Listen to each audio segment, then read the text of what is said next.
দ্রৌপদী মহাভারতের এমন এক নারী চরিত্র যার কথা না বললে বোধহয় মহাভারতই অসম্পূর্ণ। এবং সবথেকে বড় কথা, যে না থাকলে হয়তো মহান এই ভারত মহাভারতের রূপই নিত না। যাকে ঘিরে এত আলোচনা সমালোচনা, এই সমস্ত কিছু। কিন্তু এই দ্রৌপদীকে অভিশাপ দিয়েছিলেন একটি গরু, সুরভি নামের এক গরু।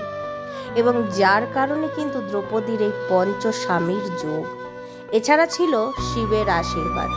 এই সব মিলিয়ে কিন্তু ভবিতব্য দ্রৌপদীকে দিয়েছিলেন 5 জন স্বামী। তো এই সমস্ত কিছু অজানা কথা এবং দ্রৌপদীকে কোন গরু কেন কি পরিস্থিতিতে অভিশাপ দিলেন, এই সব কিছু জানাবো আজকের ভিডিওতে। নমস্কার বন্ধুরা, গোপাল কথা চ্যানেলে আপনাদের সকলকে আবারও জানাই স্বাগত। আজকে আলোচনা করব দ্রৌপদীর পঞ্চস্বামীর যোগ এবং কেন পঞ্চস্বামী বিদ্যমান থাকার পরেও তাকে সতী বলা হয়। পরম পুরুষ শ্রীকৃষ্ণের সখীতুল্য হয়েও দ্রৌপদীকে কেন এত লাঞ্ছনা ভোগ করতে হয়েছে, এই সব কিছু জানাবো। তো তার জন্য সবার আগে আমাদেরকে চলে যেতে হবে সত্যযুগে। দ্রৌপদী দ্বাপর যুগে পাঞ্চাল নরেশ ধ্রুপদের কন্যা, পঞ্চ পাণ্ডবের পত্নী এবং শিখণ্ডীর ছোট বোন, এবং যজ্ঞ থেকে যেহেতু তিনি উত্থিত হয়েছিলেন তাই তার নাম হয়েছিল যাজ্ঞসেনী। এবং ধ্রুপদের কন্যা ছিলেন বলে তার নাম ছিল দ্রৌপদী, আর পাঞ্চাল রাজ ধ্রুপদের কন্যা ছিলেন বলে তার নাম ছিল পাঞ্চালী। আর তার গায়ের বর্ণ ছিল কৃষ্ণকায়, অর্থাৎ কালো, তাই তার নাম ছিল কৃষ্ণা। দ্রৌপদীর পঞ্চস্বামী হওয়ার বিভিন্ন কারণ বিভিন্ন পুরাণে উল্লেখিত রয়েছে, তবে মহাভারতের উল্লেখিত রয়েছে তারই নানা কারণ। এবং তার মধ্যে সত্যযুগ থেকে চলুন শুরু করি। বন্ধুরা, এই দ্রৌপদী সত্যযুগে ছিলেন দক্ষ কন্যা। তিনি সন্ন্যাস ধর্ম নিয়েছিলেন সত্যযুগে এবং তার নাম ছিল বেদবতী। হিমালয়ে হরের স্থানে অর্থাৎ শিবের স্থানে তিনি গমন করে ভগবান শিবকে তিনি বললেন, আমি আপনার আলোয়ে তপস্যা করব। আপনি যদি আজ্ঞা দেন তাহলে আমি নির্ভয়ে তপস্যা করতে পারি। ভগবান শিব আশ্বাস দিলেন। দৈবক্রমে এক সুরভি সেই স্থানে উপস্থিত হলো। সুরভি ছিলেন একটি গাভী বা একটি গরু, এবং তার পিছনে পিছনে 5টি ষাঁড় আসছিল। একটি অন্যটির সাথে শিং দ্বারা যুদ্ধ করছিল, অর্থাৎ কে সুরভিকে পাবে এই নিয়ে 5 জন ষাঁড়ের মধ্যে কিন্তু লড়াই হচ্ছিল। এই দৃশ্য দেখে এবং এই প্রাণীদের গর্জনে দ্রৌপদীর ধ্যান ভঙ্গ হয়েছিল। এই 5 জন ষাঁড় একটি সুরভির পাশে বা একটি সুরভির পেছনে দেখে দ্রৌপদী মনে মনে ঈষৎ হেসেছিল।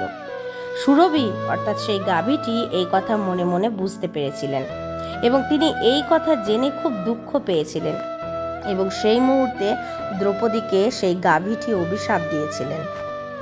গাভীটি দ্রৌপদীকে বলেছিলেন, নাহিকো ইহাতে লজ্জা, গরু জাতি আমি, পুনঃ পুনঃ জন্ম তোর হইবে নরজনী। 2 জন্ম বৃথা তোর যাবে বিরোহিণী, 3য় জন্মেতে তোর হবে পঞ্চস্বামী। পাইবে লক্ষ্মীর অঙ্গ হবে বিমোচন, 1 জন অংশে তার হবে 5 জন। সুরভির অভিশাপে তিনি এত কষ্ট ভোগ করেছিলেন দ্রৌপদী। ত্রেতা যুগে দ্রৌপদী ব্রাহ্মণ কন্যা ছিলেন। অতি বাঞ্ছা করে মৃত্তিকা দিয়ে শিবলিঙ্গ প্রতিষ্ঠা করে ভগবান শিবকে নিত্য পূজা করতেন। পতিতং দেহি পতিতং দেহি এই কথাটি 5 বার উচ্চারণ করার ফলে কিন্তু বহুদিন যাবৎ তপস্যা করার পর ভগবান মহাদেব দ্রৌপদীর কাছে উপস্থিত হয় এবং তাকে পঞ্চস্বামীর আশীর্বাদ দেন।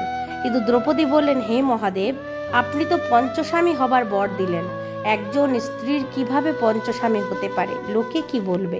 আমি তাহলে সতী হব কি করে? মহাদেব বললেন, হে দ্রৌপদী, তুমি আমাকে পতিং দেহি 5 বার বলে আরাধনা করাই তোমাকে এই বর দিয়েছি, তা খণ্ডাবার নয়। কিন্তু তোমার পঞ্চস্বামী হলেও তুমি পতিব্রতা সতী হিসাবে এই ত্রিজগতে খ্যাত হবে।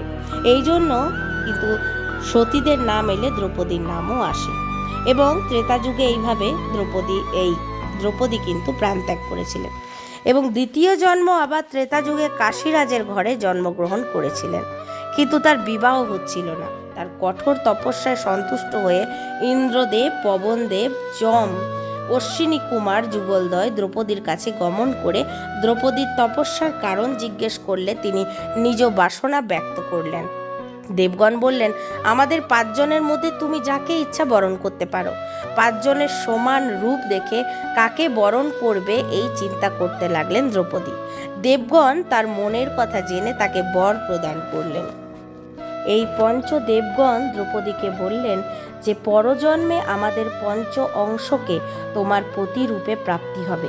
এই জন্মেও তপস্যার দ্বারা জীবন ত্যাগ করলেন দ্রৌপদী। এই 5 জনের অংশই হলো দাপর যুগে 5 পাণ্ডব। পূর্বজন্মের অভিশাপ, শিবের আশীর্বাদ এবং দেবগণের বরদানের কারণে মাতা কুন্তির মুখ থেকে সেই আদেশ বাণী নির্গত হলো, যা লঙ্ঘন করা সম্ভব হয়নি। এইসব কারণে দ্রৌপদীর 5 স্বামী।